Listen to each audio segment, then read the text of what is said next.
এক নাজিমকে নিয়ে দুইটা মেয়ের ঝামেলা। কি আছে এই নাজিমের মধ্যে? আছে কোনো কোয়ালিটি? আছে কিছু? কিছুই নাই। কিন্তু এই ছেলেটা তার ওয়াইফ মিমকে এবং এখন বিয়ে করলো ওই মিমের বেস্ট ফ্রেন্ড তানিশাকে। পুরা একটা বড়লো কাহিনী আমি সোশ্যাল মিডিয়াতেই দেখেছি। তো আজকে আমি ভিডিওটা করলাম, আপনারা প্লিজ ভিডিওটা দেখেন। ফেসবুকের মধ্যে বারবার দেখছি যে নাজিম, তারপর হচ্ছে মিম, তানিশা, এই তিনটা মানুষকে নিয়ে বিভিন্ন রকম ভিডিও ক্রিয়েট করা হচ্ছে। নাজিম ব্রো নামে যিনি পেজ ওনার, তিনি সম্প্রতি বিয়ে করেছেন তার ওয়াইফের বান্ধবীকে। আর যাকে বিয়ে করেছেন তার সাথে নাজিম এবং তার এক্স ওয়াইফ মিম, তারা অনেকগুলো ভ্লগ ক্রিয়েট করেছে।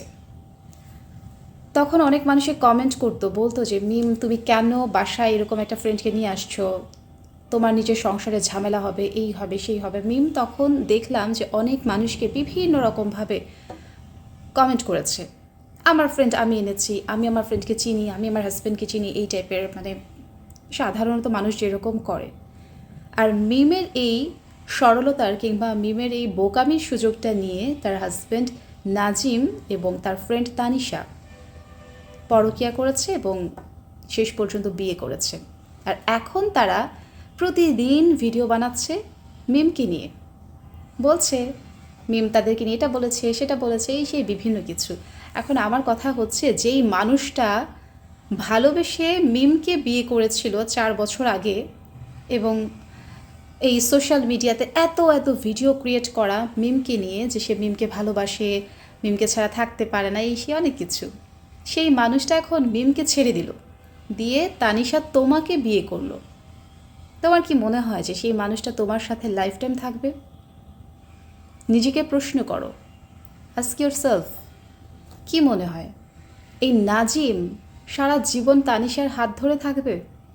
যেই মানুষটা কিছুদিন আগেও অন্য আরেকজনের ছিল, এবং তুমি তোমার বান্ধবীর বাসায় গিয়ে ভিডিও ক্রিয়েট করতে তাদের সাথে, আর তারই হাজব্যান্ডের সাথে তুমি এখন বিয়ে করেছো।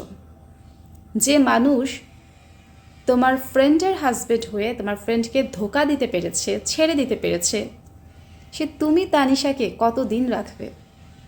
এটা এখন দেখার বিষয়। যাই হোক, এই সোশ্যাল মিডিয়াতে কেউ শুধুমাত্র সুন্দর সুন্দর ছবি তুললে কিংবা ভিডিও বানিয়ে আপলোড করলেই যে মানুষ হ্যাপি হয় এরকমটা কিন্তু না।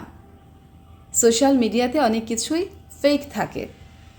তো আমি তানিশাকে এটাই বলবো, এরকম ছেলের সাথে আর যাই হোক জীবন কাটানো যায় না। একদিন তুমি বুঝতে পারবে যে তুমি কতটুক বড় অন্যায় করেছো এবং ভুল করেছো। অন্যায় করেছো তুমি মিমের সাথে, আর ভুল করেছো এই নাজিমের মতো ছেলেকে বিয়ে করে। আমি এই ভিডিওটি করতে চাইনি, আমাকে ইনবক্সে কয়েকজন পাঠিয়েছেন এবং বলেছেন যে আপু এটা নিয়ে কিছু কথা বলেন। তো আমি আজকে কথা বললাম। আমি গত কয়েকদিন ধরেই শুধু দেখছি যে এই 3 জনের কাহিনী নিয়ে পুরো ফেসবুক একদম সয়লাভ হয়ে গেছে। আর মিমকে বলবো, জীবনে এরকম ভুল আর কখনো করবা না। তুমি অনেক মিষ্টি একটা মেয়ে, অনেক সুন্দরী একটা মেয়ে, নিজের জীবন এখনও পড়ে আছে। এই নাজিমের মতো ছেলের জন্য নিজের জীবন নষ্ট করতে হবে, এরকম বোকামি কাজ কখনো করবা না। লাইফে মুভ অন করো এবং নিজেকে প্রতিষ্ঠিত করো। এরকম নাজিম জীবনে বহু আসবে।